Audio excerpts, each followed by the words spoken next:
பொங்கல் திருவிழாவை முன்னிட்டு திருவண்ணாமலை மாவட்டம் ஆரணி, செய்யார், வந்தவாசி உள்ளிட்ட பகுதிகளில் மஞ்சள் அறுவடை செய்யும் பணிகளில் விவசாயிகள் ஈடுபட்டு வருகின்றனர். இதுகுறித்த கூடுதல் விவரங்களை செய்தியாளர் பிரகாஷ் வழங்க கேட்கலாம். பிரகாஷ், விவரங்கள் என்ன, சொல்லுங்க.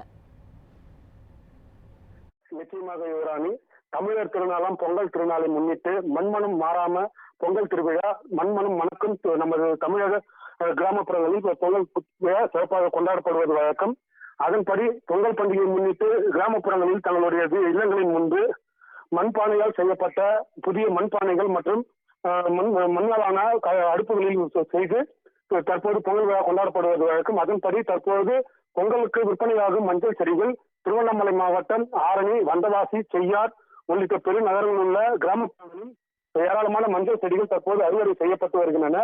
இந்த மஞ்சள் செடிகளானது தற்போது நாளை போகி பண்டிகை தினம் என்பதால் இங்கிருந்து விவசாய நிலங்களில் பயிரிடப்பட்டிருக்கும் மஞ்சள் செடிகள் அறுவடை செய்யப்பட்டு தற்போது சென்னை, வேலூர், செய்யார், வந்தவாசி, ராணிப்பேட்டை, திருப்பத்தூர், பாண்டிச்சேரி உள்ளிட்ட பெரு நகரங்களுக்கு அனுப்பி வைக்கும் பணியில் தற்போது விவசாயிகள் மும்முரமாக ஈடுபட்டு வருகின்றனர்.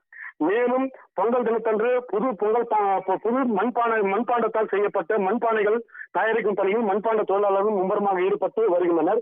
இந்த ஆரணிப்பு சுற்றுவட்டார கிராமப்புறங்களில் மண்பாண்ட தொழிலாளர்கள் தயாரிக்கப்பட்ட மண்பாண்டங்கள் தற்போது விற்பனைக்காக நகர்ப்புறங்களுக்கு கொண்டு செல்லும் பணியில் மும்முரமாக மண்பாண்ட தொழிலாளர்கள் ஈடுபட்டு வருகின்றனர். மேலும் இந்த கிராமப்புறங்களில் பயிரிடப்பட்டிருக்கும் மஞ்சள் செடிகளும் தற்போது அறுவடை செய்யப்பட்டு நகர்ப்புறங்களுக்கு அனுப்பி வைக்கும் பணியில் மும்முரமாக விவசாயிகள் ஈடுபட்டு வருவதால் தற்போது பொங்கல் விழா ஆரணி மற்றும் சுற்றுவட்டார கிராமப்புறங்களில் களை கட்டி வருகிறது. விவரங்களுக்கு நன்றி பிரகாஷ்.